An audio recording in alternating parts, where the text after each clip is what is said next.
So this is the final part of my presentation on eliminating the Wheel of Fortune. How can we go about eliminating the Wheel of Fortune that sexual assault victims face when they go to the police and report a sexual assault? Well, if we want to eliminate the Wheel of Fortune and implement best practices everywhere, then we must replace the approach that leads to failure with an approach that leads to success. And that means that instead of start by disbelieving, we need to start by believing.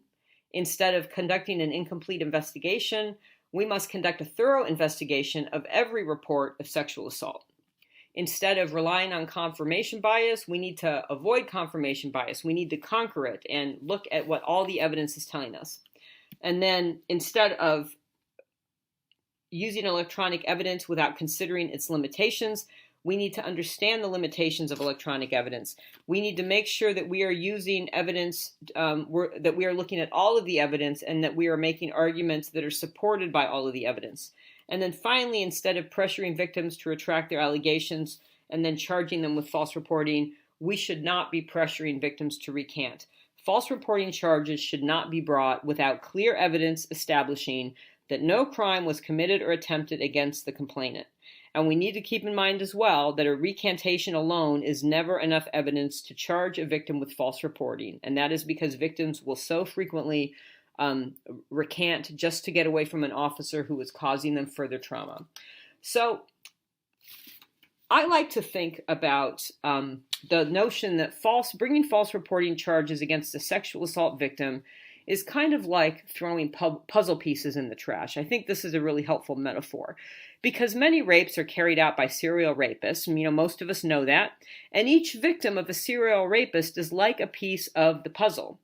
If we throw pieces in the trash, we are never going to see the entire picture, and that is going to impede our ability to identify the perpetrator and bring him to justice. So what we need to do is to keep all the pieces on the table, even when it means keeping rape investigations open, because ultimately we want to see all the evidence and we want to succeed at prosecuting perpetrators and bringing them to justice. So we need to not throw pieces in the trash, and we need to actually keep the evidence out where we can see it and solve crimes as we obtain more evidence.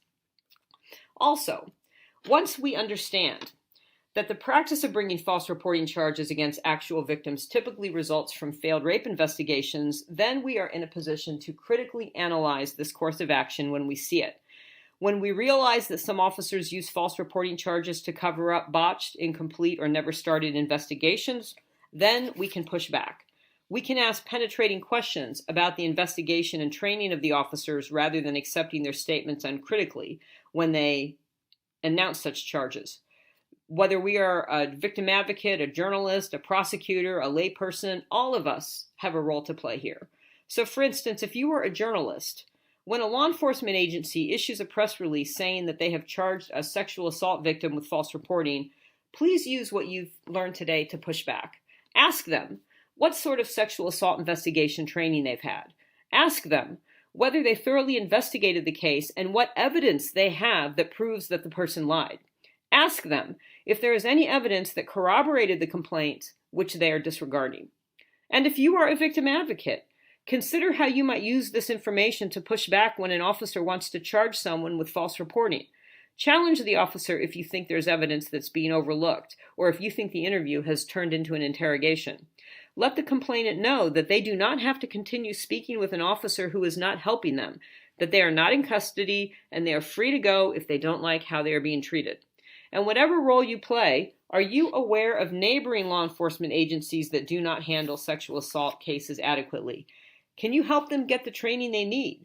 Could you invite them to future EVAWI conferences, or could you familiarize them with EVAWI webinars, training bulletins, and other resources that are available free of charge on the EVAWI website? A small gesture like that can be the first step towards an agency developing significant positive changes. Where is the evidence? We always want to be asking, where is the evidence that the person lied? Is this an evidence-based investigation? And working together, we can convey an expectation to agencies currently failing at rape investigations that they can and should meet higher standards. Awawi came out with this Raped Then Jailed training bulletin in 2019, and now that there's growing awareness around this issue, we have succeeded in getting acquittals for victims accused of false reporting. And I want to share with you now a few examples from cases that I have been involved in as an expert witness or otherwise. The first example comes to us from Lawrence, Kansas in 2019. In late 2019, a journalist, Katie Bernard, reached out to me about a law student that had been charged with false reporting after reporting a sexual assault. She was looking for some guidance on this issue, and I shared with her the Raped Then Jailed training bulletin and suggested a list of questions that she should ask police and prosecutors to give them some pushback over the charging decision. They were questions like, what type of training in sexual assault investigation had these officers had and how recently? Had they had any Awawi training or utilized any Awawi resources? The journalists discovered that the officers involved in this case had not been adequately trained. Some of them had received no training, just on-the-job learning from other officers with more sexual assault investigation experience. So Katie Bernard published that fact in her news article. And sometime after she started asking these questions, the charges were dropped against the law student, and the local DA, Charles Branson, issued a press release setting out new plans for ensuring that county attorneys obtain training in trauma-informed sexual assault investigation. The DA also announced plans to develop a comprehensive community training program for local law enforcement investigators, prosecutors, and survivor support agencies. And they brought in Tom Tremblay, who I'd like to mention, give a shout out to. He was last year's recipient of Awawi's Visionary Award, so he was a recipient in 2022. They brought him in to carry out training and to help them implement additional policies aimed at strengthening the law enforcement response to sexual assault. So this is a great example of how journalists, by asking probing questions, can help bring about positive change. The second example I'd like to touch on is Diane Bermeo, who in August of 2021 was acquitted of a false reporting charge in Washington County, Virginia, after she had reported that somebody impersonating a police officer had stopped her and sexually assaulted her during a traffic stop. This case only involved a victim recantation in the face of police pressure. When I say only, what I mean is that there was no evidence that Diane was lying about being sexually assaulted. The only evidence that police and prosecutors had was that they had pressured her to recant, and she had done so under intense pressure. And so the defense team in this case really emphasized that point. Where is the evidence that Diane lied? There was no evidence. And so the judge ended up agreeing with the defense team that a recantation without more is not grounds for labeling a report of sexual assault false, and that the prosecution had not met its burden. So Diane was acquitted in August of 2021. And then a few months later, in December of 2021, Erica Waters was acquitted of 2 counts of making false alarms in relation to a sexual assault in Ohio. The prosecution had attempted to use electronic evidence in the form of text messages to prove that the encounter was consensual. But the judge concluded that the messages collectively indicated a power imbalance in the relationship that favored the accused rapist and supported the victim's account of being coerced. So she also was acquitted in December of 2021. So I hope these victories will give more victims the courage to fight these kinds of charges, and I hope they will also cause law enforcement agencies bringing these charges to think twice about whether this is really the right thing to do. So now I'd like to just touch on a couple of additional solutions for eliminating the Wheel of Fortune. The first one is sexual assault response teams. This is another step that will help to eliminate the Wheel of Fortune, is if we can establish sexual assault response teams in every community. SARTs are teams made up of police, prosecutors, victim advocates, sexual assault nurse examiners, campus professionals, and other stakeholders. And with a SART model, decision-making about sexual assault cases becomes team-based rather than being left solely in the hands of the police. This type of infrastructure can help to eliminate poor practices because the setting up a SART team brings together a group of people to offer input on investigating sexual assault cases, and communities that use SARTs tend to emphasize making sure that everyone has appropriate training. In my personal experience, I have never seen a case of false reporting where a victim was wrongfully prosecuted as a result of SART decision-making. Every case that I have been involved with or that I have seen involved a decision to charge or prosecute a victim that was made unilaterally by police or prosecutors without input from other stakeholders. So if more folks can establish SARTs in their communities, that can do a lot to help prevent false reporting charges against actual victims.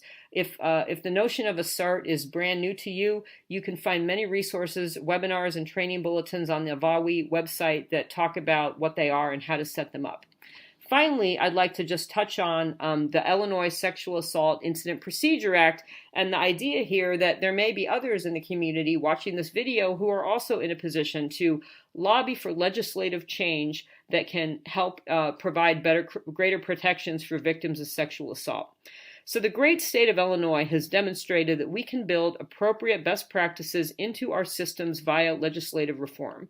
The Illinois Sexual Assault Incident Procedure Act is a law that was implemented a few years ago in order to improve the law enforcement response to sexual assault across the entire state. The law requires police to follow certain procedures in relation to every sexual assault report, eliminating the opportunity to ignore reports of sexual assault or to handle them carelessly. Now, this law does many things, and I encourage everyone to find it online and read the full text. I just want to highlight one thing that it does here. The Act requires all officers it requires a statewide response to sexual assault, and it also requires all officers to receive training in trauma-informed sexual assault investigation and to use that training when responding to sex crimes. The Act also requires them to fully investigate every report of sexual assault and to generate a written report in response to every report of sexual assault. So it does all of those things. So my only question then is why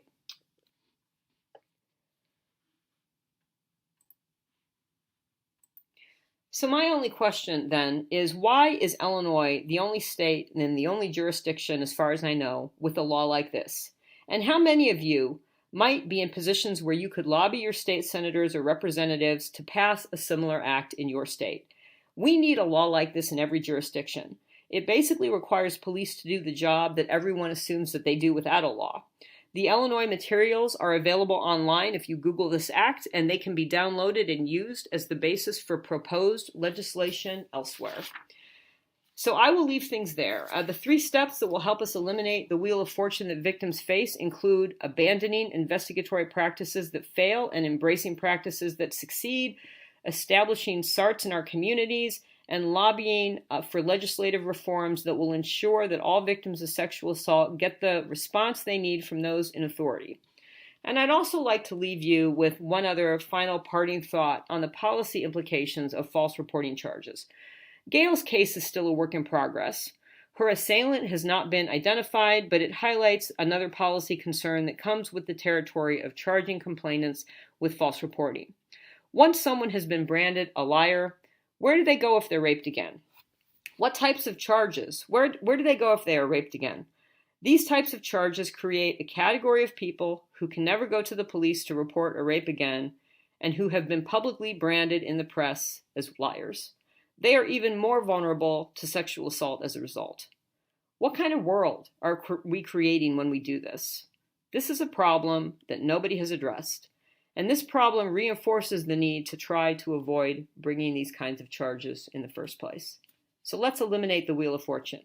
Thank you very much, and please feel free to email me if I can be of any further assistance. Thank you.